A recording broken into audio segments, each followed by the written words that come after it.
უკანასკნელად უშუალოდ თავის ზეცად ამაღლების წინ ესაუბრა ამაზე უფალი იესო ქრისტე და აღუთქვა სულიწმინდის მოვლინება და უთხრა ჯერ უბრძანა რომ იერუსალიმში დარჩენილიყვნენ და დალოდებოდნენ სულიწმინდის მიღებას და უთხრა იოანე წყლით ნათლავდა ხალხს ხოლო თქვენ რამდენიმე დღის შემდეგ სულიწმინდით მოინათლებით მიიღებთ ძალას როდესაც სულიწმინდა გადმოვა თქვენზე და იქნებით ჩემი მოწმენი მთელს იუდეაში და ქვეყნის კიდემდე და ეს დანაპირები უფალმა შეასრულა ზეცად ამაღლებიდან 10 დღის შემდეგ სწორედ ამ დღეს როდესაც ცეცხლოვანი ენების სახით გადმოვიდა სულიწმინდა მოციქულებზე და აი ეს უბრალო გალილეველი მეთევზეები მთელს იმჟამინდელ მსოფლიოში ქრისტეს სახარების უშიშარ ქადაგებლებად აქცია. დღეს გახლავთ ქრისტეს ეკლესიის დაარსების დღე ამ დედამიწაზე და მას უწოდებენ ასევე ქრისტეს ეკლესიის დაბადების დღესაც და ეს დღე ყოველთვის განსაკუთრებით აღინიშნება რადგან ქრისტეს ეკლესია არ არის მხოლოდ ეკლესია ქრისტესი მხოლოდ ქრისტეს მისტიური სხეული არ არის მისი ეკლესია არამედ ეს არის ქრისტეს ეკლესია რომელშიც მოქმედებს სულიწმინდა და ჩვენ ვცხონდებით სულს გადავირჩენთ ამ ეკლესიის წევრობით ქრისტეს სხეულში მყოფობით და სულიწმინდის მადლით და ძალით რომელიც ჩვენ გვაკურთხებს გამგწმენს და გვაცხოვნებს ამიტომ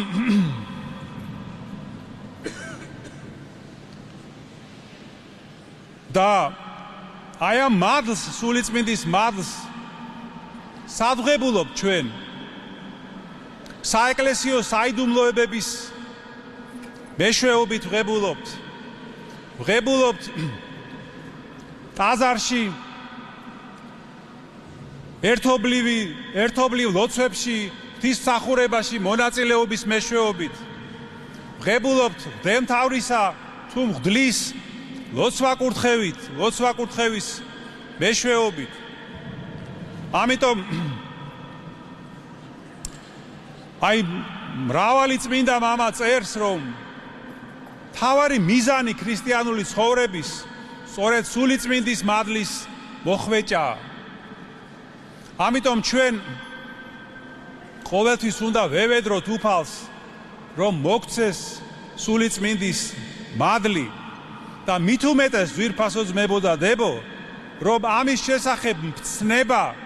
თვით უფალმა იესო ქრისტემ მოგცა ჩვენ აი როდესაც წმინდა მოციქულები მას თხოვდნენ ლოცვა ესწავლებინა როგორც გახსოვთ უფალმა რომელი ლოცვა ასწავლა მათ მამაო ჩვენოს ლოცვა ხომ გახსოვთ და აი შემდეგ მან თქვა როგორც კი დაასრულა ეს მამაო ჩვენოს შესახებ სწავლება უთხრა მათ რომ ითხოვდით და მოგეცემათ ირეკდეთ და გაგიღებენ თქვენ ეძიეთ და ჰპოვებთ რადგან ყველა ვინც ითხოვს მიიღებს ყველა ვინც ეძებს პოულობს და ვინც რეკს ყველას გაუღებენ და შემდეგ დაზენს რომ და რომელი თქვენ შორის იქნებაო ასეთი მამაო რომ შვილის თხოვსო პურს და პურის ნაცვლად ქვა მისცესო ან სთხოვს შვილი თევზს და თევზის ნაცვლად გველს მისცემსო?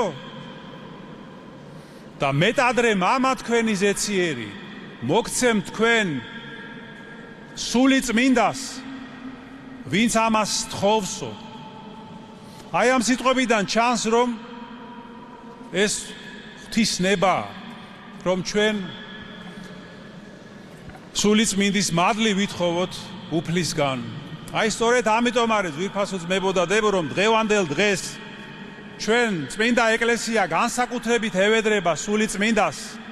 და ლოცულობს შემდეგი სიტყვებით: მეუფეო ზეცათაო, ნუგეშინის მცემელო, სულო ჭეშმარიტებისაო, რომელი ყოველგან ხარ და ყოველსავე აღავსებ მადლითა შენითა, საუნჯეო კეთილთაო, მომნიჭებელო ცხოვრებისაო, მოვედ და დაემკვიდრე ჩვენ შორის და წმინდა მყვენ ჩვენ ყოვლისაგან ბიწისა და აცხოვნენ სულნი ჩვენი. ამინ. კიდევ ერთხელ გილოცავთ დღევანდელ დღესასწაულს, გილოცავთ ვიმეორებ აი ამ შესანიშნავი ტაძრის დღესასწაულს. დღეს შეუძლებელია, რომ არ გავიხსენოთ მისი უწმინდესობა და უნეტარესობა კათოლიკოს პატრიარქი ილია მეორე, რომელმაც თელს ჩვენს ერს დაუტოვა ეს დიდებული ტაძარი, რომელსაც იგი საქართველოს ავტოპორტრეტს ეძახდა, სამართლიანად უწოდებდა ასე და რომელმაც ისეთი ღვაწლი მოიღვაწა და ისეთი მადლი აღივსო სული წმინდის მადლით, რომ მისი ღვაწლი ჭეშმარიტად 60 ქულო მასშტაბის არის, რაც გამოჩნდა მისი გასვენების, გარდაცვალების და გასვენების დღეებში, რომ მთელი საქართველო თურმე არის მოქცეული ჭეშმარიტ, თითქმის მთელი საქართველო მოქცეული ჭეშმარიტ სარწმუნოებაზე და იყო მოსული მისთვის მადლიერების და სიყვარულის გამოსახატავად. კიდევ ერთხელ ღმერთმა დაგლოცოთ და გაგახაროთ და გაგაძლიეროთ. შეგვეციოს უფალი, რომ მოვიხვეჭოთ მადლი სულისა წმინდისა და რომ შევინარჩუნოთ აი ამ სული წმინდის მადლის სინათლე და რომ გავხდეთ ტაძარი ღვთისა და სული ღვთისა მკვიდრობდეს ჩვენში. მადლი სულისა წმინდისა იყავ თქვენ ყოველთათანა და სრულიად საქართველოსთან. ამინ. ჩვენთან არს ღმერთი.